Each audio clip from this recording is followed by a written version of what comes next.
नाज़रीन programme views time में भलीकार आवां जो मेज़बान जुनैद अंसारी। नाज़रीन इलेक्शन कमीशन में अहम इजलास थियो। चीफ इलेक्शन कमीशनर जी सदारत हेठि थियल इजलास में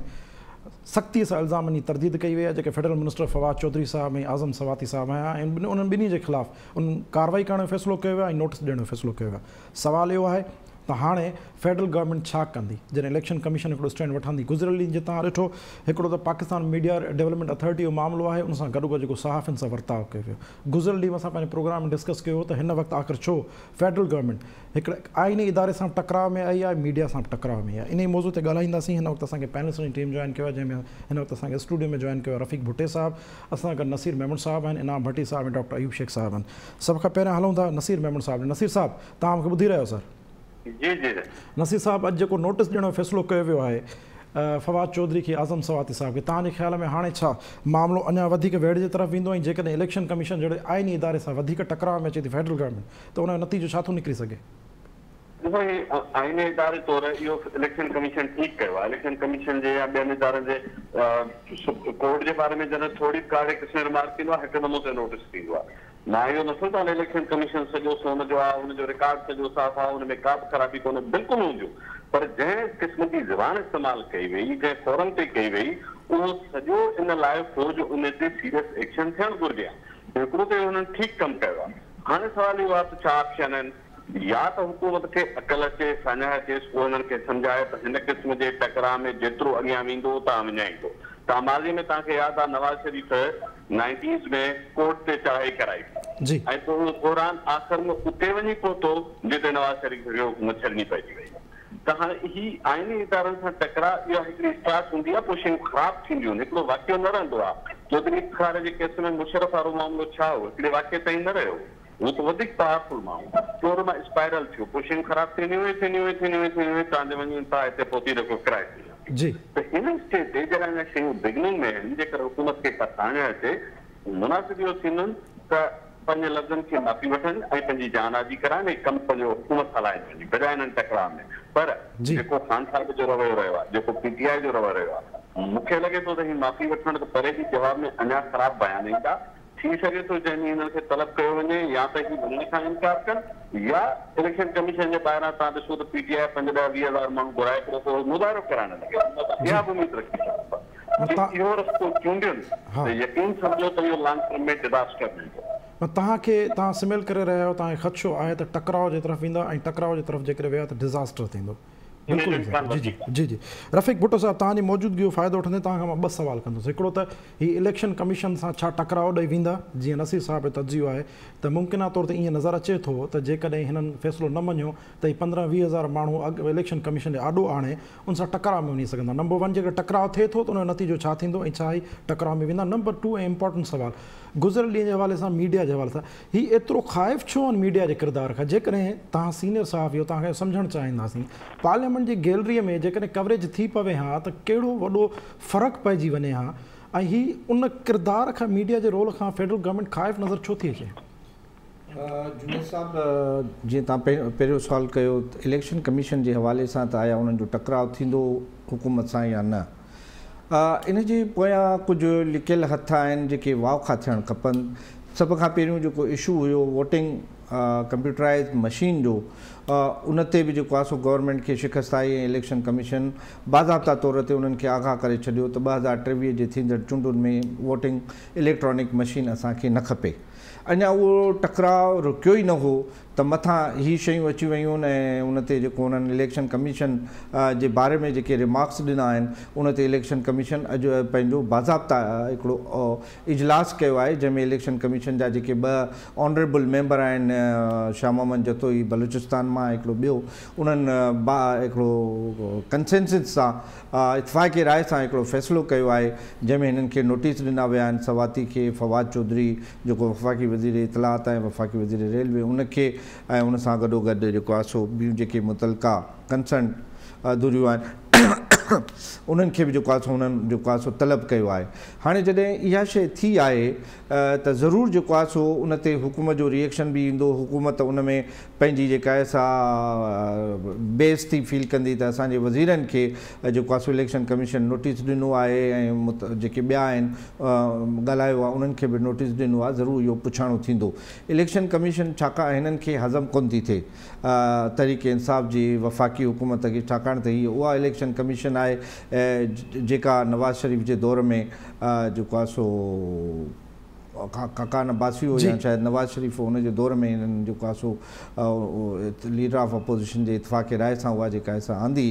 हाणे जेसिताईं हिन इलेक्शन कमीशन जो टेन्योर पूरो थिए तेसिताईं हीअ इलेक्शन कमीशन ऐं उनजा जेके मेंबर आहिनि उहे हिननि जे लाइ ॾुखिया साबित थिया आहिनि ऐं टकराव मूंखे थींदे नज़र अचे थो। ऐं नसीर मेमून साहिबु असांजो वॾो आहे पर मां उन जी इन ॻाल्हि सां इतफ़ाक़ न कंदुसि ऐं टकराव मूंखे थींदो नज़र अचे थो। हा, टकराव जी सूरत हाल थधी हूंदी या जेको आहे कड़ी हूंदी इहो ईंदड़ वक़्तु ॿुधाईंदो। सर मुमकिन आहे तौरु तव्हांखे छा थो लॻे टकराव माना कहिड़ी नोयत जो माना एहतजाज थी सघनि था या को ॿियो वॾो को आइनी को चेक अची सघे थो हुनखे हटाइण लाइ या अदालत इस्तेमालु थी सघे? हटाए कोन थी सघे हिननि खे। इलेक्शन कमीशन जे मेंबरनि खे ऐं चीफ इलेक्शन कमिश्नर खे वफ़ाक़ी हुकूमत इहे आइनी उहिदा हिननि खे हटाए नथी सघे। टकराव ॾिसो न, माण्हू जेकॾहिं अची बीहारींदा एहतजाजी मज़ाहिरो कराईंदा त इलेक्शन कमीशन ते फ़ैसिलो छा थींदो? हीअ क़ानूनी ऐं आइनी इदारा आहिनि, हिते आइनी ऐं क़ानूनी ॻाल्हियूं थींदियूं। हुकूमत खे वॾा वकील करे थी सघे थो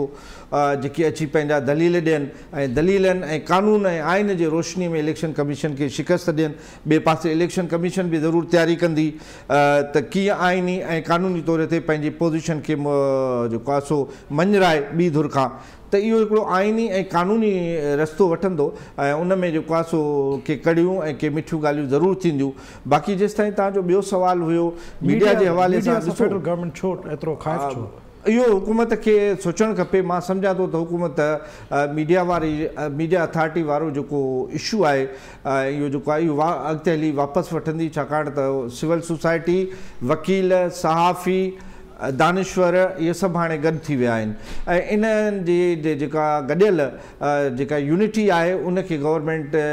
जे लाइ हिकिड़ो वॾो चैलेंज आहे। उहो चैलेंज गवर्नमेंट क़बूल न करे सघंदी ऐं उन में हुकूमत खे जेको आहे यू टर्न वठिणो पवंदो, जंहिंजी तयारी हुननि शुरू करे ॾिनी आहे त आया जेकॾहिं मीडिया अथॉरिटी न त उनजो अल्टरनेट मुतबादिल छा हुजे। सहाफ़ी हिकु दफ़ो, वकील ऐं ॿिया जेके आहिनि हिकिड़ो दफ़ो हिकु ॿिनि ॾींहंनि में वरी लाहौर में गॾिजनि पिया, उते पंहिंजो शो ऑफ यूनिटी शो कंदा, शो ऑफ स्ट्रेंथ ॾेखारींदा ऐं उहो बि हिकिड़ो गवर्नमेंट जे लाइ जेको आहे वॾो हिकिड़ो धचको हूंदो ऐं हुकूमत उन ॿधीअ खे टोड़ण में हिन महिल ताईं नाकाम वई आहे ऐं उहा ॿधी जी यूनिटी जेको आहे उन में वधीक स्ट्रेंथ थींदी वञे पई, उहे वधीक मज़बूत थींदा पिया वञनि बजाए कमज़ोर थियण जे। जी जी डॉक्टर अयूब शेख साहब तव्हां मूंखे ॿुधी रहियो सर? डॉक्टर अयूब शेख साहब, डॉक्टर अयूब शेख साहब, अॼु जेको फवाद चौधरी साहब ऐं सवाती साहब खे चीफ इलेक्शन कमिशनर साहब जी सदारत हेठि जेको इजलास थियो उन में नोटिस ॾियण जो फ़ैसिलो कयो आहे। सवाल इहो पियो हले जेका हिते डिस्कशन पई हले त छा हाणे टकराव वधंदो? जेकॾहिं टकराव वधे थो इलेक्शन कमीशन बतौर आइनी इदारे फेडरल गवर्नमेंट में त उहो कहिड़ी नोयत जो थी सघे थो? असल में किन हालतुनि में हीअं थींदो आहे त ॻाल्हियूं ईअं नज़र ईंदियूं आहिनि ॼण त उहे हिकिड़ी शइ ॿिए जे ख़िलाफ़ु थी वञे। मुंहिंजी ज़ाती राय हीअ आहे त पाकिस्तान तहरीक इंसाफ़ जी जेका अॼु जी वफ़ाक़ी सरकार आहे उनजो कमु आहे शयुनि खे शोरीदा बणाइणु, गड़बड़ पैदा करणु ऐं हिकिड़े ॾफेड़ वारी सूरत हाल हुजे। इहो हुननि पाण कई या ॿियनि कराई अथनि उनखे पोइ ॻाल्हाईंदासीं, पर फौरी तौर ते ऐं अॼु जेको मिस्टर फवाद चौधरी या मिस्टर स्वाती ते इलेक्शन कमीशन त इहा बि उन शोर में वाद जो सबबु बणिजी ऐं हिननि खां ग़लती कहिड़ी थी त हुन अहिड़े माण्हूअ जे ख़िलाफ़ु ॻाल्हायो आहे जेको माण्हू कंहिंजो बि चयो न मञींदो। उनजी इंटीग्रिटी नवाज़ शरीफ़ मथो हणी बीठो पर हुनखे ज़ेर करे न सघियो जॾहिं उहो चीफ सेक्रेटरी हो आज़ाद कश्मीर जो। हाणे सम्झां थो त ही टोटल ग़लतियूं कंदा ऐं हिननि ग़लतियुनि में तव्हां ॾिसंदव त media, parliament, election commission, judiciary उहे चारई अॼु बहरान जो हिकिड़ो तमाशो थी पियूं आहिनि ऐं उन बहरानी तमाशे जो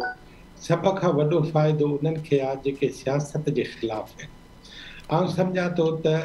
तहरीक इंसाफ़ सियासत जे ख़िलाफ़ उन साॻे पेज ते हिकु आहे ऐं हू चाहिनि था त भले गड़बड़ हुजे, माण्हू इन नमूने ई सोचनि, माण्हू मसइलनि ते न सोचनि, माण्हू अरबे ख़रबे रुपया जेके ज़ाया था थियनि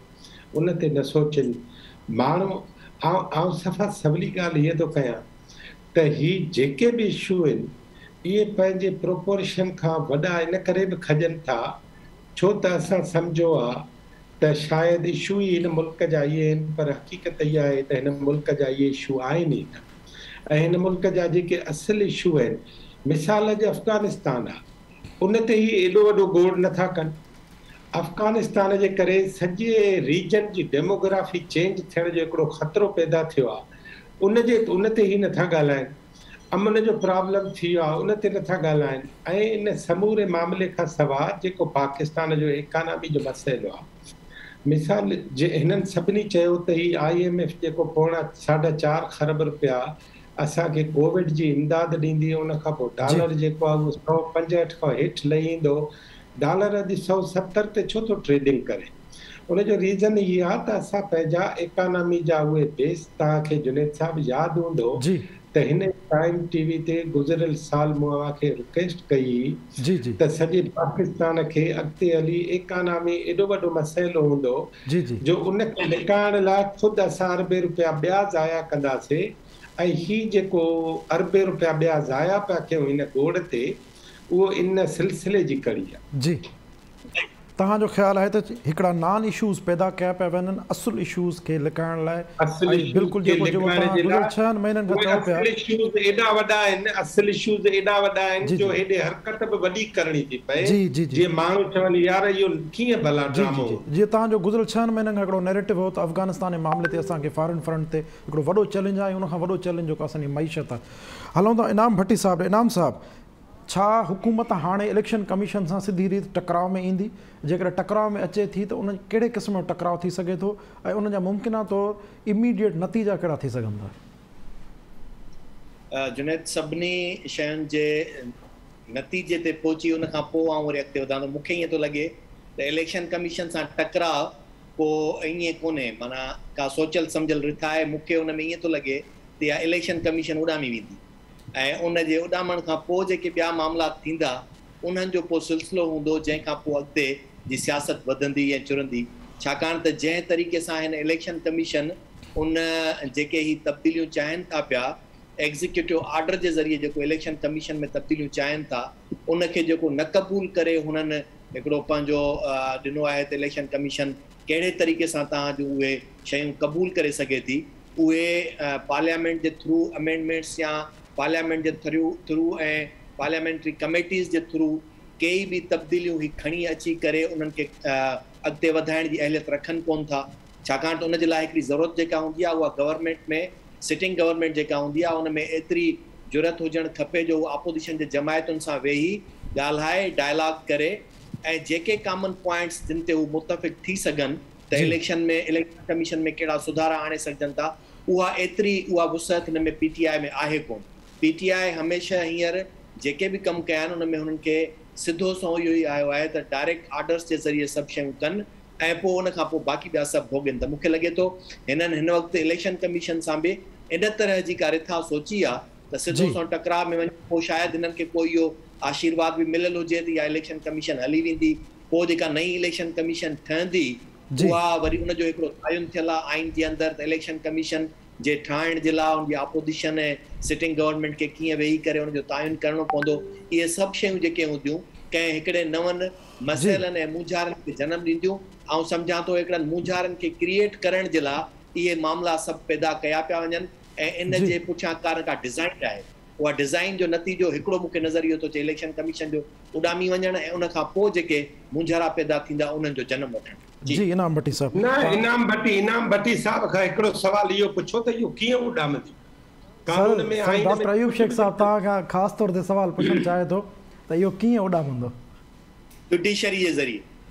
तव्हांजो ख़्यालु आहे साईं डॉक्टर अयूब शेख साहब इनाम भट्टी साहब जो ख़्यालु आहे त जुडिशरी जे ज़रिए इलेक्शन कमीशन गवर्नमेंट इनखे बहानो बणाए वेंदी हली जुडिशरी में अॻे ई इन्हनि शयुनि ते मामला हलनि पिया उन में कंहिं न कंहिं तरीक़े सां जुडिशरी को ऑर्डर कढंदी उन खां पोइ जेके मुंझारा थींदा मूंखे ईअं पियो नज़र अचे त सभिनी मुंझारनि खे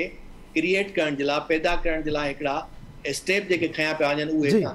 डॉक्टर अयूब शेख साहब तव्हांजी ॻाल्हि कंहिं हद ताईं सही साबित थींदी मुमकिना तौर ते त हिकु वॾी फिल्म ठाही वेंदी हिकु वॾनि मामलनि खे लिकाइण लाइ हलूं था नेक्स्ट क्वेश्चन में जेको ख़ुदि हिकिड़ो वॾो सुवालु आहे सॼे पाकिस्तान जे अंदरि सोशल वेलफेयर हिकिड़ो तमामु वॾो सुवालु रहियो ऐं सोशल वेलफेयर जा इदारा जेके बि आहिनि जंहिंमें बेसिक नीड्स आहिनि एजुकेशन ऐं हेल्थ ई वर्स्ट कंडीशन आहे मुल्क में ऐं मुल्क में वरी ख़ासि तौर ते सिंध में त उनजो तमामु कमज़ोर ऐं तमामु हेठी सतह ते असां एजुकेशन आहे जेके बि अंग अखर ईंदा आहिनि चाहे एजुकेशन हुजे हेल्थ इंडिकेटर्स हुजे असां पंहिंजो पाण खे मुल्क जे अंदरि 3 या 4 ॾाके ते ई ॾिसी सघंदा आहियूं हाणे सुवालु इहो थो पैदा थिए जॾहिं बुनियादी प्राइमरी सेक्टर्स आहिनि उन्हनि में ई कारकर्दगी बहितर न आहे त अॻिते छा थी सघंदो हींअर हिकिड़ो मामिलो साम्हूं आयो आहे उहो आहे ट्रांसपेरेंसी इंटरनेशनल पाकिस्तान जी रिपोर्ट उन्हनि वज़ीर आला सिंध सैयद मुराद अली शाह साहब खे ख़त लिखियो आहे जंहिंमें ॼाणायो अथनि त सिंध जे एजुकेशन डिपार्टमेंट 2 ॿारनि जे वेहण जी हिकिड़ी डेस्क उहा जंहिंजी क़ीमत 5,700 रुपए खां 6,860 रुपया हुअणु घुरिजे हा उन जा 4 ठीका ॾिना ऐं उहा डेस्क 23,985 रुपयनि खां वठी करे 29,500 रुपयनि में ख़रीद कई वई यानी लॻभॻि सरासरी एवरेज ठाहिजे त हिकिड़ी डेस्क ते 22 खां 23,000 रुपया वधीक कॉस्ट आई लॻभॻि 320% 330 खां वधीक कॉस्ट हिकु डेस्क ते आई आहे हाणे इहा डेस्क जेका असांखे 29,000 रुपये में पई आहे उन सां जेको नुक़सानु थियो आहे सिंध जे नाणे खे उहो थियो आहे 3 अरब 30 करोड़ रुपया इहो फर्नीचर वारो मामिलो गुज़िरियल केतिरे अरसे खां डिस्कस थिए पियो ऐं ज़ाहिर आहे उन डिस्कशन जो पैमानो एतिरो आउट राइट आहे ओपन न हो पर अॼु उहा शइ साम्हूं आई आहे त असां पंहिंजे पैनलिस्टनि खां सम्झणु चाहींदासीं सोशल सेक्टर ऐं सोशल वेलफेयर में जेको एजुकेशन सभ खां बुनियादी हक़ आहे उन एजुकेशन जे मामले में ॿारनि खे वेहण लाइ जेका बेंच आहे उहा जेकर 29,000 रुपये में पवंदी ऐं उन जेको चेक एंड बैलेंस न हूंदो त जेके गोल्स सेट कया था वञनि बहितरीअ जा उहे कीअं हासिल करे सघिबा नसीर मेमन साहब सभ खां पहिरियां मूंखे तव्हांजो कमेंट खपे सर हिन ते जुनेद जी तव्हां इंतहाई हारीबल ॻाल्हि तव्हां ॿुधाई आहे मुंहिंजे लाइ हिकिड़ो शौक़ु आहे त 29,000 रुपये में 2 ॿारनि जी बेंच अचे छा उहा डिजिटाइज़्ड आहे छा आहे हुन में कंप्यूटर लॻल आहिनि उन में कहिड़ी गैर मामूली शइ आहे हेतिरी महांगी त आम डेस्क जेकर आहे त उहा त शायदि 800 उन्हनि खे बि न पवंदी हुजे सो हिकिड़ो त असां सोशल सेक्टर में मजमूई तौर ते प्रॉब्लम इहो आहे त सॼो ज़ोर हूंदो आहे प्रोक्योरमेंट ऐं कंस्ट्रक्शन ते प्रोक्योरमेंट ऐं कंस्ट्रक्शन सभ खां वधीक फेवरेट कम आहिनि असांजे गवर्नमेंट जा अच्छा हुकूमत खे चओ त बाबा तइलीम जो रेशो नथो वधे सिहत बहितर नथी थिए स्पेंडिंग बि घटि थी आहे इन्हनि सभिनी शयुनि जे बावजूदि तव्हां ॾिसो त सिहत तइलीम औरतुनि जी भलाई इहे जेके सोशल सेक्टर जी स्पेंडिंग आहे तव्हां गुज़िरियल 7-10 सालनि जी बजट कढो बजट यूटिलाइज़ेशन रिपोर्ट्स इहा 50% बि नथी ॾी जी ऐं बाक़ी अनस्पेंड पोइ कीअं माना अंडर यूटिलाइज़ अनयूटिलाइज़ रहंदा आहिनि हुकूमत खां पुछिबो आहे बाबा इहे छो था यूटिलाइज़ कनि डेवलपमेंट लाइ तव्हांजे हज़ारे स्कूलनि खे चौधी वारियूं कोन्हनि के बाथरूम कोन्हनि के तव्हां छो था ठाराए सघो इन्हनि खे छो था स्कूलनि जी शिकिल बहितर कयो त ॿार तइलीम हासिल कनि तव्हांखे जवाबु मिलंदो त साईं नेब जी तरफ़ खां ऑफिसर कम ई नथा कनि इहो करोड़ नेब जो डप आहे जंहिंमें डेस्क 29,000 जी प्रोक्योर थियण थी लॻे सो ही छा इदारनि जो ख़ौफ़ विच ते जस्टिफिकेशन तौरु बनाइजे थो ऐं एक्चुअली पंहिंजी रेस्पॉन्सिबिलिटी तां जान छॾाइजे थी जंहिं बि एॾी वॾी हिमत कई आहे हुनजी हिमत खे सलाम आहे 29,000 रुपए जी डेस्क अप्रूव कया कमेटीअ खे 4 माण्हू वेठा हूंदा न हिकु माण्हू त कोन कई हूंदी जी त उहे सभिनी माण्हुनि आख़िर हुन ते हिकिड़े खे बि यार कोन अहसासु थियो या ज़रूरत थी त पुछे कोन्हे सुवाल करे त ही 29,000 रुपए में छा आहे हुन डेस्क में चांदी जा वर्क लॻल आहिनि सोन जो पाणी चढ़ियल आहे कंप्यूटर हुन में बिल्ट आहिनि आहे छा हुन में सो ही त इहो जेको एटीट्यूड आहे इहो जेको रवैयो तव्हां ॾिसो था इहो डेस्क जो 29,000 जी प्रोक्योरमेंट ते मौजूदु न हूंदो जी सभिनी खे जेकर प्रोक्योरमेंट जा जेकर तव्हां पोइ दस्तावेज़ खोली त ख़बर पवंदी त छा ॿियनि में बि ईअं शइ हुजे रुपए जी शइ 50 रुपए में ख़रीद करणी आहे ख़ूब सलीक़ो हूंदो आहे सर इन में थोरी मां शइ नसीर साहब हिकिड़ी तव्हांजे ॼाण में इन करियां 17 फरवरी 2019 ते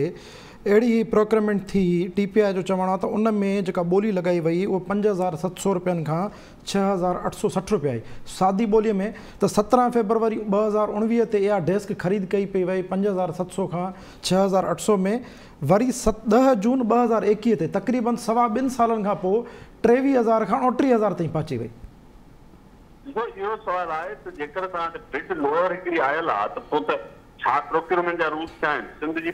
जेका प्रोक्योरमेंट पब्लिक प्रोक्योरमेंट अथॉरिटी आहे उहा हिकिड़ी वॉच गार्ड आहे, उनजी रिस्पॉन्सिबिलिटी आहे त हिकु प्रोक्योरमेंट खे नज़र में रखे। विद इन डिपार्टमेंट कमेटीज़ हूंदियूं। मूंखे हैरत आहे इहे सभई लेयर्स इन कनाइवंस में थी था वञे, सभु माण्हू अक्टूबर करे ॾेई था छॾनि। पोइ सुभाणे नेब कंहिं में हथु विझे थी त पोइ दांह थी थिए साईं ॾिसो सिंधियुनि वीचारनि सां ज़ुल्म ॾिसो था, सिंध में कमु कनि नथी ॾियनि, ई माण्हुनि खे भॼियो वञे। बराबरि इंतकामी तौर ते थींदो हूंदो पॉलिटिकल, पर जेकर अहिड़ा तव्हां बज खाए ॾींदो, हीअं खुंटा पाल उछले ॾींदो त पोइ ज़ाहिर आहे को त छको हणंदो। त मूंखे हैरत आहे त इहो सभु कुझु कीअं पियो थो थिए। मुंहिंजो ख़्यालु आहे इमीडिएट इन खे सीरियसली टैकल करणु घुरिजे। प्रोक्योरमेंट जेतिरी बि जिन डिपार्टमेंट्स में थिए थी सेपरा जे रोल खे वधीक स्ट्रेंथ ऐं ऑटोनॉमस करण जी ज़रूरत आहे। अथॉरिटी आहे उनजी ऑटोनॉमस जो कम वॉच गार्ड जो हुजे उहा इन क़िस्म प्रोक्योरमेंट खे क्रिटिकली ॾिसे, उनखे स्क्रूटनाइज़ करे, इन खां अॻु इहा प्रोक्योरमेंट अमल में अचे न लॻे। शेख साहब मूंखे वञिणो आहे डॉक्टर अयूब शेख साहब इनाम साहब ने, मां मुख़्तसर तव्हां खां पुछांसि, तव्हां सम्झो था त इन में को हिकिड़ो डिपार्टमेंट न पर प्रोक्योरमेंट जा जेके बि सिंध हुकूमत जा खाता आहिनि मजमूई तौरु सभु जवाबदेह आहिनि? जी बिल्कुलु। ॾिसो न, हिकिड़ो सिस्टम आहे ठीके जो। जी जी। सिंध एजुकेशन डिपार्टमेंट इहो ठीको ॾिनो त उनजे लाइ टेंडर थींदो आहे, टेंडर खां पोइ ठेकेदार जेको आहे उहो टेंडर भरींदो आहे ऐं लोएस्ट रेट वारे खे उहो जेको आहे मिलंदो आहे। इहो हिकिड़ो कानून आहे। ऐं उन ते पेपरा जेका आहे सा वॉच डॉग एजेंसी आहे ऐं पेपरा जेको आहे सो उन टेंडर खे वेट कंदी आहे ऐं ॾिसंदी आहे त आया इहो प्रॉपर तरीक़ो आहे या न आहे, इन में शफ़ाफ़ियत ट्रांसपेरेंसी आहे या न आहे, उन ते जेको आहे सो थियणु खपे। ऐं इहो जेको आहे सो उनजी मुख़्तलिफ़ स्टेजिस आहिनि ठीकनि जूं, ऐं उन में मिनिस्टर जी अप्रूवल, सेक्रेटरी जी अप्रूवल ऐं जेका हिकिड़ी परचेसिंग कमेटी हूंदी आहे या उन्हनि जी जेका टेंडर कमेटी हुई उन में मुख़्तलिफ़ deputy secretary, additional secretary, special secretary Sindh education department ते इन्हनि कामोरनि सां भरी पई आहे। ज़रूरु उन्हनि खे हूंदो। आया इहो जेको आहे सो कंहिं प्रोजेक्ट जो हुयो त पोइ प्रोजेक्ट डायरेक्टर उनजो जेको आहे सो ज़िम्मेवारु आहे। ऐं इहे पैसा जेके आहिनि से सिंध गवर्नमेंट जा पंहिंजा हुआ या कंहिं डोनर एजेंसी जा हुआ। जापानी ग्रांट हुई, जाइका जी ग्रांट हुई, पंहिंजो वर्ल्ड बैंक जी ग्रांट हुई या एशियन डेवलपमेंट बैंक जी ग्रांट हुई। इहो सभु जेको आहे सो जांच करे अवाम खे ॿुधाइणु खपे त इहे पैसा कंहिंजा ऐं किथे ख़र्च थिया ऐं कीअं ज़ाया थिया ऐं उनजो ज़िम्मेवार केरु आहे। जी डॉक्टर अयूब शेख साहब, तव्हां छा था सम्झो सर? 3 अरब 30 करोड़ रुपयनि जो नुक़सानु, 5,800 रुपए खां 6,800 वारी बेंच, जंहिंखे बेंच पाण चवंदा आहियूं सादी ॿोली में स्कूलनि में, जंहिंमें तव्हां पढ़िया आहियो असां पढ़िया आहियूं, उहा हाणे 29,000 रुपए जी थी वई आहे। डॉक्टर अयूब शेख साहब, सफ़ा सवली ॻाल्हि आहे ऐं मूंखे को बि अजब कोन थो थिए। ऐं नसीर साहब खे थिए थो भले थिएसि, नसीर खे इफ़रादी आज़ादी बि आहे, हुनजो जुमहूरी तौरु हक़ बि आहे त उहो इन्हनि मामलनि ते सड़े कड़े रिझे ॿरे भरे असांजो को बि कमु न वञे ऐं हीअ सभु कम हिते थींदा आहिनि। सर हैरत त मूंखे बि आहे सर, 29,000 रुपए जी डेस्क सर, तव्हांखे हैरत न असांखे आहे। का बि कान्हे। असल में छा आहे त हिकिड़ो पहाको आहे त मोलावसा मींहं त कायर छुटनि कम खां। हीअ जेको भारतीय आहे न मोदी, इन मोदी चयो ऐं दुनिया में इहो थींदो बि आहे ऐं वॾा वॾा माण्हू उन ते हलंदा बि आहिनि त उहे जेके वीकनेसिस खे हिकिड़ो अपॉर्चुनिटी सम्झंदा आहिनि। हीअ कोविड जेका आहे न इहा अपॉर्चुनिटी आहे असांजी समूरनि गवर्नमेंट्स जी। ऐं कोविड खे उन्हनि अपॉर्चुनिटी सम्झो आहे। ऐं मां तव्हांखे ॿुधायां, सिपरा पिपरा रफ़ीक साहिब सभु सेक्रेटरी जा नाला बि खणी छॾिया ऐं मथां खां वठी हेठि ताईं ऑर्गेनोग्राम बि ॿुधायईं। असां हिकिड़े हालत सां कोविड जे करे पिपरा ऐं सिपरा जा रूल सस्पेंड करे छॾिया। हाणे इहे ऑफिसर छा कंदा? नंबर 1 ऐं उहो थियल आहिनि। मां तव्हांखे ॿी ॻाल्हि थो ॿुधायां, उन ते वरी तव्हां ॿियो प्रोग्राम कजो। सिंध जे डिपार्टमेंट में हिकिड़े 18 ग्रेड जे ऑफिसर खे रखियऊं 19 ग्रेड जी जाइ ते। उन 18 ग्रेड जे ऑफिसर सिंध गवर्नमेंट जे हेल्थ डिपार्टमेंट जे हिकिड़े शोबे जी डेटा जेका आहे उहा विकिरो कई। उन डेटा विकिरो करण जे करे उनखे स्विट्ज़रलैंड में 2 कमरनि जो अपार्टमेंट मिलियो जेको नसाब जे नाले ते रजिस्टर थियो। सिंध एजुकेशन डिपार्टमेंट में जी बिल्कुल जी जी मां हेल्थ डिपार्टमेंट का अच्छा सॉरी जी छो त हिकिड़ो एजुकेशन डिपार्टमेंट जी डेटा लीक थी उहा बि हिकिड़ी मशहूरु ख़बर आई मुंहिंजो ज़हन ओॾे पे वियो शायदि ऐं ॿी ॻाल्हि तव्हांखे ॿुधायां त नैब इन ॻाल्हि खां चिड़ंदी आहे त माण्हू मरनि छो था ऐं सरकारी ऑफिसर इन ॻाल्हि ते ख़ुशि थींदा आहिनि त फलाणो मरे छो न जी जनाब निसार अहमद सिद्दीकी मरहूम जी सरबराही में इहा कमेटी ठही जंहिंमें इहो बेंचुनि जो अघु तइ थियो ऐं मूं मरहूम खां पुछो उनजे मरण खां 2-3 महीना अवल त साईं हीअ ख़बर हिन नमूने अख़बार में आई आहे तव्हां एॾो अघु जो रखायो आहे त मूंखे मरहूम पाण इहो चयो त हुननि जंहिं नमूने जी डेटा रखी आहे ऐं एशियन डेवलपमेंट बैंक जो इहो जेको कर्ज़ु आहे उन कर्ज़ जे आधार ते कई हिकिड़ा ख़र्च थियनि था जंहिंजे करे बेंच ऑटोमेटिक महांगी थी वञे हाणे जनाब निसार सिद्दीकी साहब खां हिसाब वठो तव्हां हाणे उहो हलियो वियो हिन दुनिया मां हेॾो वॾो माण्हू हेॾो भलो माण्हू सर हिते मां क्विकली हिकिड़ी शइ पुछंदुसि उन टाइम निसार सिद्दीकी साहब अव्हांखे छा ॿुधायो त उन टाइम बेंच जो रेट केतिरो न हुन चयो त इहा ॻाल्हि बिल्कुलु लॻे थी त इहा महांगी आहे पर हू जेका ख़र्चनि जी विचूर था ॿुधाइनि उन में मूं वटि को जवाबु कोन्हे जी जी शायदि उन टाइम त 29,000 रुपए जी त कान हूंदी न डॉक्टर साहब सर 22,300 रुपया थिया तय हाणे वरी महांगाई बि थी वई आहे सोन जा अघ बि महांगा आहिनि डॉलर जा अघ महांगा आहिनि ऐं एशियन डेवलपमेंट जॾहिं तव्हांखे दुनिया जा डोनर एजेंसियुनि मां कुझु डोनर एजेंसियुनि मां कुझु माण्हू कुझु क्लर्क 2 कमरनि जो जे फ्लैट वठी ॾेई था सघनि जेको 4-5 करोड़नि जो आहे ऐं तव्हां 30-40 करोड़नि जी उन में डेटा विकिरो करे था ॾियो तव्हां त हू फारसी वारे चयो आहे त ज़मीन फ़रोख़्त चे अर्ज़ा फ़रोख़्त ज़मीन विकिरो कयूं पर ॾाढी सस्ती विकिरो कयूं सो असां वटि उहो ई महांगो आहे बेंचूं महांगियूं हूंदियूं ज़मीन सस्तो विकिरी थिए थी तव्हां गणती एॾी छो था कयो मूंखे त सम्झ में नथो अचे जी डॉक्टर साहब बिल्कुलु बिल्कुलु तव्हां सही था चओ गणती करणु बि हिकिड़े असांजी गणतीअ में शामिल आहे सर इनाम भट्टी साहब तव्हां छा चवंदव डॉक्टर अयूब शेख साहब थो चए त तव्हां गणती न कयो ई हैरत में न अचो इहे हैरत में विझंदड़ ॻाल्हियूं ई कोन्हनि मूंखे टाइम एतिरो ॾियो ई कोन था सफ़ा सर 2 मिंट सर 2 मिंटनि में तव्हांजो मुक़ाबिलो टाइम सां आहे तव्हांजो मुक़ाबिलो टाइम सां आहे न मुंहिंजो जेको आहे साउंड नथो ॻाल्हायां ॾो सॼे सिंध असेंबली जे वेठल हर उन मेंबर जो आहे तव्हां जेके हेतिरा वॉल्यूम ॾिसंदा आहियो असेंबली में बजट जा पेश थींदा आहिनि हुन में तव्हांखे ख़बर आहे त हिकिड़ो बुक आहे पूरो जेको CSR आहे कंपोज़िट शेड्यूल ऑफ रेट्स उहे हर साल बजट में उते पेश थींदा आहिनि उहे रेट्स उते मंज़ूर थींदा आहिनि उन्हनि रेट्स जे बुनियाद ते सॼे सिंध जे अंदरि जेको बि डिपार्टमेंट जेका बि परचेस कंदो आहे उन जे ई अंदरि कंदो आहे उन खां हेठि बिड थी सघंदो आहे उन खां मथे बिड न थींदो आहे कंहिं खां वञी पुछो त हिन साल जी उहा कंपोज़ CSR बुक जेका मुंहिंजे ख़्याल में वॉल्यूम नंबर 1 हूंदो आहे या वॉल्यूम 4 हूंदो आहे इन्हनि सभिनी जा वॾा वॉल्यूम्स हूंदा आहिनि तव्हांजे असेंबली न को बि उनखे पढ़ंदो कोन्हे ऐं वरी वॾी मज़े जहिड़ी ॻाल्हि आहे हींअर बि तव्हां वञो वेबसाइट ते सिंध गवर्नमेंट जी ते त तव्हांखे उते वॉल्यूम 3 मिली वेंदो बजट जो जंहिंमें सिर्फ़ु एक्सपेंडिचर ऐं इनकम लिखियल आहे पर तव्हां इन CSR वारे बुक ते क्लिक कयो उते तव्हांखे पासवर्ड लॉगिन ईंदो यानी सिर्फ़ु ऐं सिर्फ़ु उहो माण्हू एक्सेस करे सघे थो जेको उन सरकार जो माण्हू हुजे ॿिए कंहिंखे इहा ख़बर बि न पवंदी मूं हींअर ई तव्हांजे हिन सुवाल खां पोइ ॾिठो पिए त मूंखे ॾिसां था उते उन डेस्क जी हिन साल हिननि क़ीमत केतिरी रखी आहे इन क़ीमत जे पुठियां इन असेंबली जे अंदरि वेठल इहे सभु नाअहल मेंबर आहिनि जेके उन बजट जे किताब खे पढ़ंदा ई कोन्हनि उनखे ॾिसंदा ई कोन्हनि उन्हनि रेट्स खे कोन ॾिसंदा आहिनि त रेट कहिड़े ते सही करे था अचनि उहो रेट जेकॾहिं उन ॾींहं ते डिस्कस कनि उते ॿुधाइनि त इहा बेंच घणे जी हुजणु खपे तॾहिं इहा शइ थींदी बाक़ी आउं सम्झां थो जेतिरी ॾोही सॼी सिंध हुकूमत आहे उहा त आहे ई आहे छाकाणि त बजट बुक ठाहिनि उहे था CSR रेट्स ठाहिनि उहे था ऐं उहे CSR रेट्स हर डिपार्टमेंट जा ठाहे मोकिलींदा आहिनि एजुकेशन डिपार्टमेंट जो सेक्रेटरी उन जी सॼी टीम उन्हनि जूं उन्हनि कीअं ठाहियूं हूंदियूं उन्हनि जे पुठियां उनजा किक बैक्स बि रखियल हूंदा जेके गुज़िरियल साल जे रेट खे उन्हनि 10 गुणा वधाए करे वरी उनखे पेश कयो हूंदो तंहिं करे इहे सभु शयूं जेके आहिनि डिटेल में वञी करे ॾिसनि त CSR बुक में रेट छा आहे ऐं उनजो ज़िम्मेवार केरु आहे